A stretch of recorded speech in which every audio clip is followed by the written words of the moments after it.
Arnoia viviu este fin de semana a súa festa do Pemento, declarada Festa de Galicia de interese turístico e exemplo do poder de atracción que posúe a gastronomía do rural ourensán. O municipio converteuse nun auténtico polo de turismo reunindo centos de comensais dispostos a gozar da tradición culinaria e moi pendentes do acendido dos fogóns.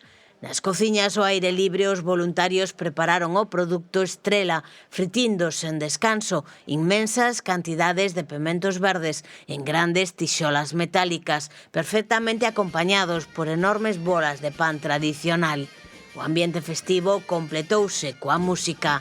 O éxito da convocatoria traduciuse en longas ringleiras de visitantes agardando baixo a frondosa sombra das árbores do recinto, ao pé da carpa degustando as racións acompañadas do bo viño nas extensas mesas verdes. O acento dos comensais demostrou que o Pemento da Arnoia non entende de fronteiras e funciona como un imán indiscutible para o turismo.